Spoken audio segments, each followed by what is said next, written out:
धुरंधर का मतलब धुरंधर भाटवडेकर एक कैरेक्टर था बासु चैटर्जी का।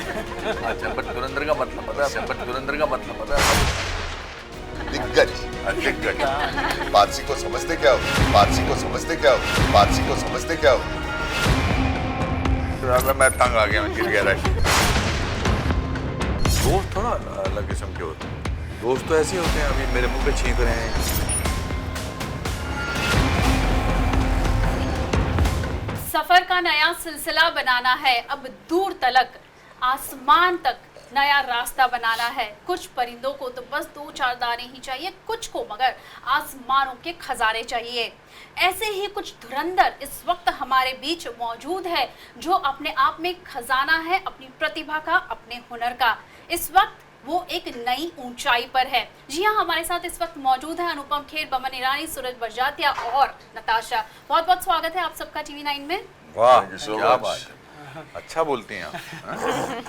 इतनी अच्छी फिल्म और ऐसे धुरंधर अगर अभिनेता, ऐसी प्रतिभा हमारे सामने हो तो ऑफ कोर्स आप मोटिवेट करेंगे ही लोगों को। मैं जरा इनको धुरंधर का मतलब समझा दूं।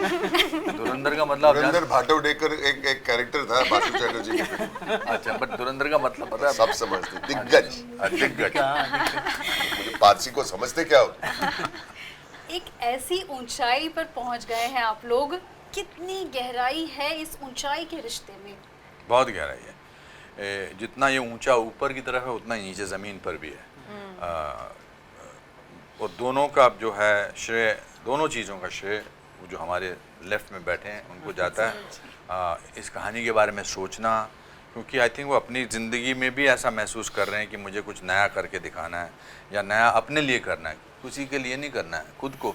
कभी कभी खुद को अपने अपने नए आयाम स्थापित करने से एक एहसास होता है कि यार मैं तो ये भी कर सकता हूँ।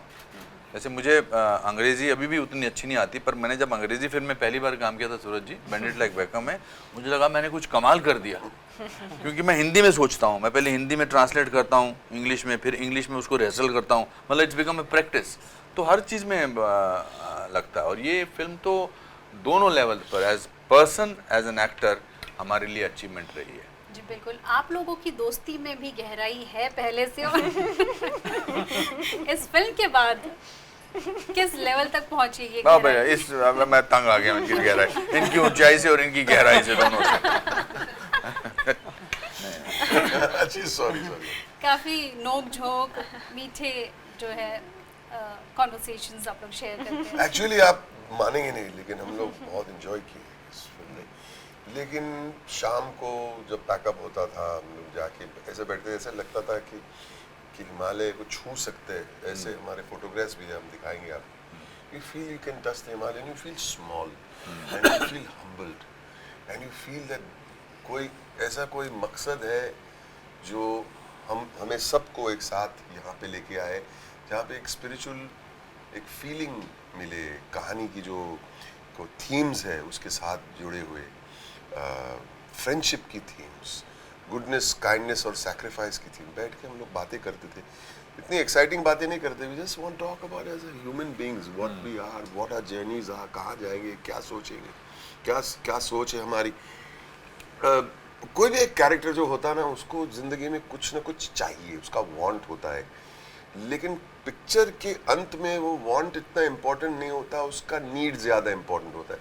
क्या करना चाहिए हमें अपने आप को, तभी पिक्चर कामयाब होती है। इस फिल्म में हम लोग पहुंच जाते हैं, लेकिन as human beings and as characters, what is the change we brought in ourselves. पहुंच गए, और जो अपने डैनी साहब का जो वो तो हो गया, but what about us, how has it influenced our souls, वो बहुत जरूरी। Same thing we felt while we were on this. वही मतलब कि वो तो कैरेक्टर में भी वो चेंज महसूस हुआ, और हम बतौर इंसान में भी वो करेक्ट है ना चेंज हुआ। बिल्कुल बिल्कुल चेंज हुआ। और जी, जिस तरह की स्टार कास्ट इसमें है, एक ही प्लेटफॉर्म पर एक larger than life kind of picture हम देख पा रहे हैं। कैसे आपने सोचा, कैसे प्लानिंग की, कैसे इन सबको एक साथ इकट्ठा किया? एक्चुअली मैम, जब ये कहानी मेरे पास आई तो सबसे पहले तो मैंने ये सोचा कि इसके लिए इसे कौन डायरेक्ट करेगा। मैंने एक सपने भी नहीं सोचा था कि मैं कभी एक दिन ये सब्जेक्ट लूँगा, बट कभी एक ऐसा मोमेंट आता है कि लिटरली 2 डेज़, और मुझे वो मालूम भी है वो शाम जब मेरे को ऐसा अंदर से लगा कि जैसे कि पर्दे सब खुल गए और अब ना मुझे किसी को इम्प्रेस करना है, ना मुझे इस कलेक्शन की परवाह है, ना मुझे ये इशू है कि लोगों को पसंद आएगी नहीं आएगी, इम्प्रेस किसी नहीं करना है। हर एक डिस्कशन हो रहा था हमारे दफ्तर में कि कहाँ जा रही है इंडस्ट्री, कहाँ जा रही है इकोनॉमिक्स, ये सिनेमा का क्या होगा, जैसे कि ना एक मायूसियत, और मैं ऐसे बंधन से ऐसे भागना चाह रहा था वहाँ से। तो मुझे लगा कि मैं वो करूँ जो अभी करना है, लास्ट कुछ करना है। फिर ये माउंटेन आया मेरे दिमाग में, फिर ये सब्जेक्ट आया 2016 का जाके 2020 में, फिर छूटा नहीं। एंड अभी आप कह रहे थे Anupam sir and Boman sir का, ये तो I like to say that it takes courage. मतलब हमने जो चढ़ाई की है, और वो भी पीक कोविड में मैम, मतलब मेरे लिए सबसे बड़ा चैलेंज था। पहले मैं गया, फिर मैं लेके गया, मैंने रोड बनवाई, और फिर मुझे लेके जाना था इतने बड़े कलाकार को, मतलब एक्सपीरियंस, और प्लस इतना ट्रस्ट मेरे ऊपर एज ए डायरेक्टर। तो वो मेरे लिए जो क्लाइम है, पिक्चर में तो क्लाइम की हम लोगों ने, पर ये जो क्लाइम है तो ये अलग ही दोस्ती। जब शाम को हम बैठते थे, किसी को, मैं ही जानता हूँ कि मुझे कितना फिक्र थी कि किसी को कुछ हो ना जाए, एंड डॉक्टर मेरे पीछे थे all the time, I am observing, but खेलते कूदते कितने चले हैं, कितने चले। और 200-250 लोगों का यूनिट था, छोटा मोटा यूनिट नहीं था। तो ये तो उसके पूरे जो थे वो करता धरता थे, और एज ह्यूमन बीइंग, वरना होता है कि भाई ये लाइटमैन को भी है नहीं, हर एक का, सिर्फ कलाकारों का नहीं, लाइटमैन, साउंड असिस्टेंट, सबके बारे में पूछते थे, तुम कुछ खाया, तुम दवाई दो, कुछ हुआ। तो उसमें आई थिंक करेज तो नज़र आया। ये जो कॉम्बिनेशन है पूरा, जैसे अमिताभ जी की बात करें, हिज 80, इन लोगों के सारे यहीं रुक जाइए बस, इसके हम क्या है थोड़ा मैं टेंशन में आ गया 1 मिनट। इतने सारे सीनियर्स हैं, जब आपने इनसे कॉन्सेप्ट सब्जेक्ट पर बात की, तो कहीं पे भी इनके मुंह से ऐसा लगा आपको सुन के या इनके एक्सप्रेशन से कि हम कैसे चढ़ पाएंगे या कैसे होगा ये बेस कैंप चढ़ना? नहीं, कभी भी नहीं, साउंड्स चैलेंजिंग, कभी भी नहीं। मतलब 100% अगर, क्योंकि जब आप इतने सीनियर आर्टिस्ट को आप स्ट्रक्चर सुनाते, सब्जेक्ट सुनाते, तो वैसे भी हम्बल्ड होके सुनाते, क्योंकि इतना काम किया हुआ है, पहचान जाएंगे कि क्या रोल। बट सबने इसे एक सब्जेक्ट के रूप में देखा, मोर देन मेरा रोल, किसी का रोल, कि ये कहानी, सबका ये था, ये कहानी बोलनी चाहिए, ये कहानी सामने आनी चाहिए। तो जिन को मैंने कहा, सबका ये था कि हाँ, क्वेश्चन उठता है जाएंगे कैसे, बट जाएंगे से ज़्यादा इसको हम परचम पर पहुँचाएंगे कैसे, ये जो हम कहना चाहते हैं इसको हम शूट कैसे करेंगे।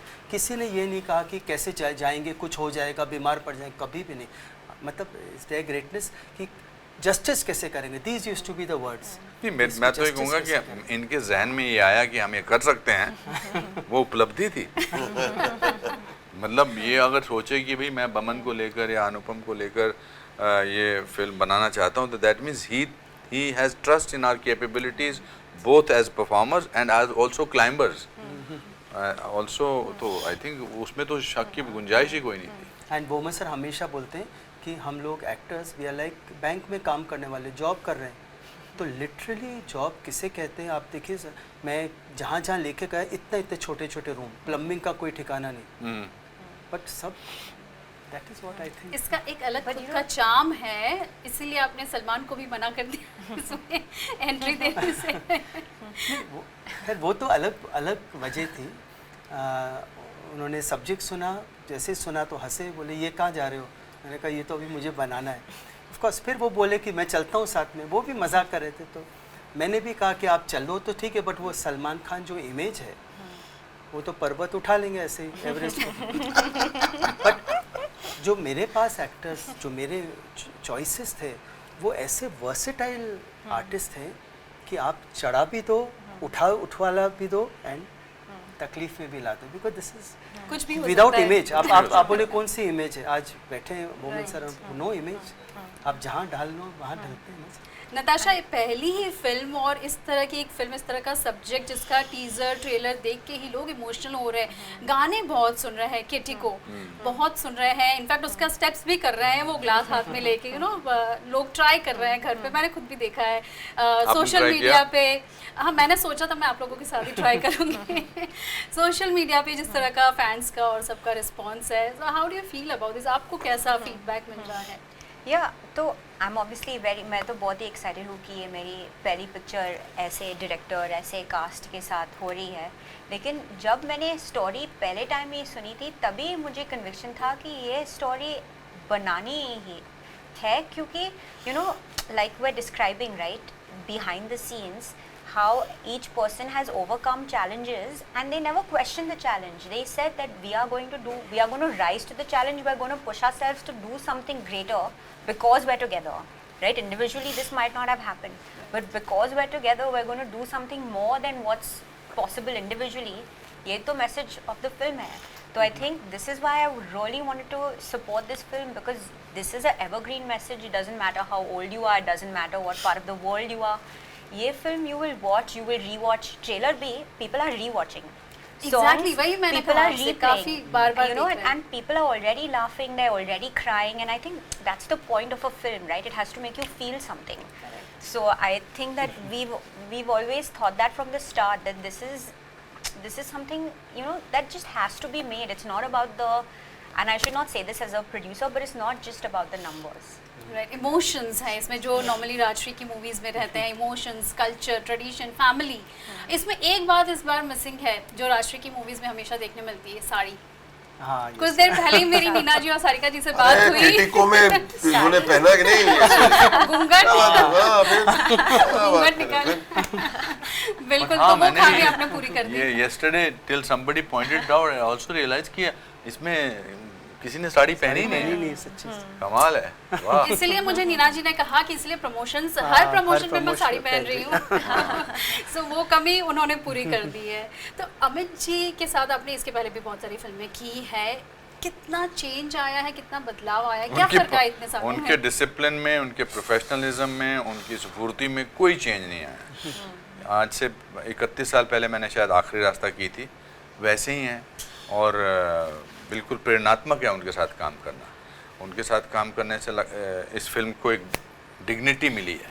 ही is added apart from his great performance in the film, एक स्ट्रेचर उन्होंने। मेरा प्रॉब्लम है स्ट्रेचर वर्ड इस्तेमाल नहीं करता, क्योंकि हिंदी में सोचता मैं सोचता हूँ स्ट्रेचर ना बोल दूँ मैं माफ़ी चाहता हूँ, but thank you for correcting. तो बट अच्छा किया आपने। तो स्ट्रेचर जो है उन्होंने इस फिल्म को दिया है, और हम चूँकि उनके दोस्त बने थे और चड्डी बड्डी दोस्त थे, लंगोटिया यार थे, तो हम फिल्म में वो सब कर सकते थे उनके साथ अटखेलियाँ जो शायद आम जिंदगी में करने थोड़ा हिचकिचाएं।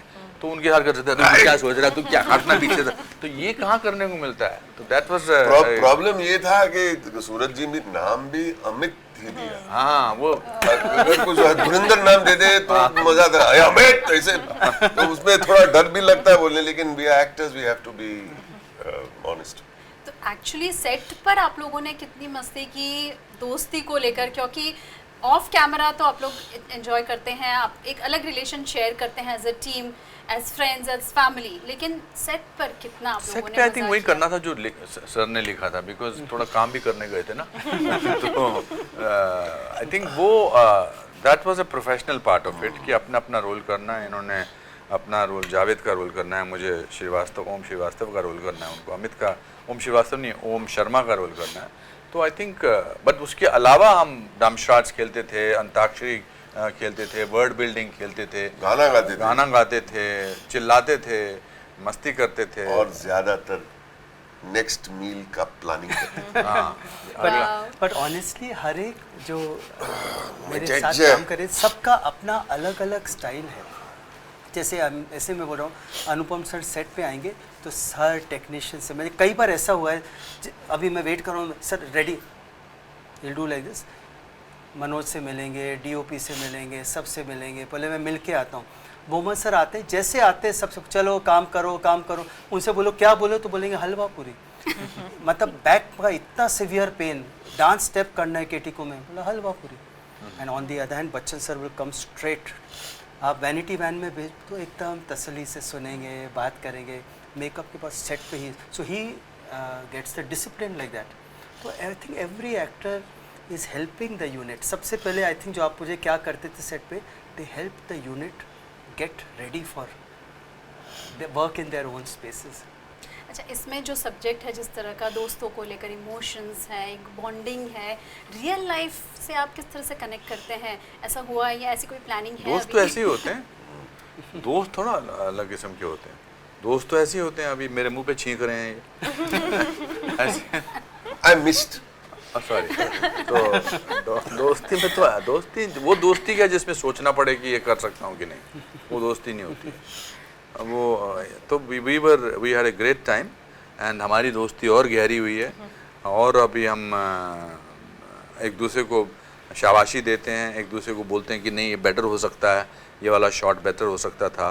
तो वो ट्रस्ट, दोस्ती में सबसे बड़ा ट्रस्ट होता है कि मैंने अगर शॉट दिया तो बमन से पीछा, हालांकि उन्होंने बोल दिया कि ठीक है, मगर अपनी तसल्ली के लिए कि क्या बोलते हो, तो बमन बोलेगा कि ठीक है तो फिर ठीक है, नहीं तो एक और कर सकते हैं। But also he has a different way of, उनके जहन में फिल्म बड़ी क्लियर है, वो सजेशन सबकी लेते हैं और फिर करते वही हैं जो उनको करना होता है।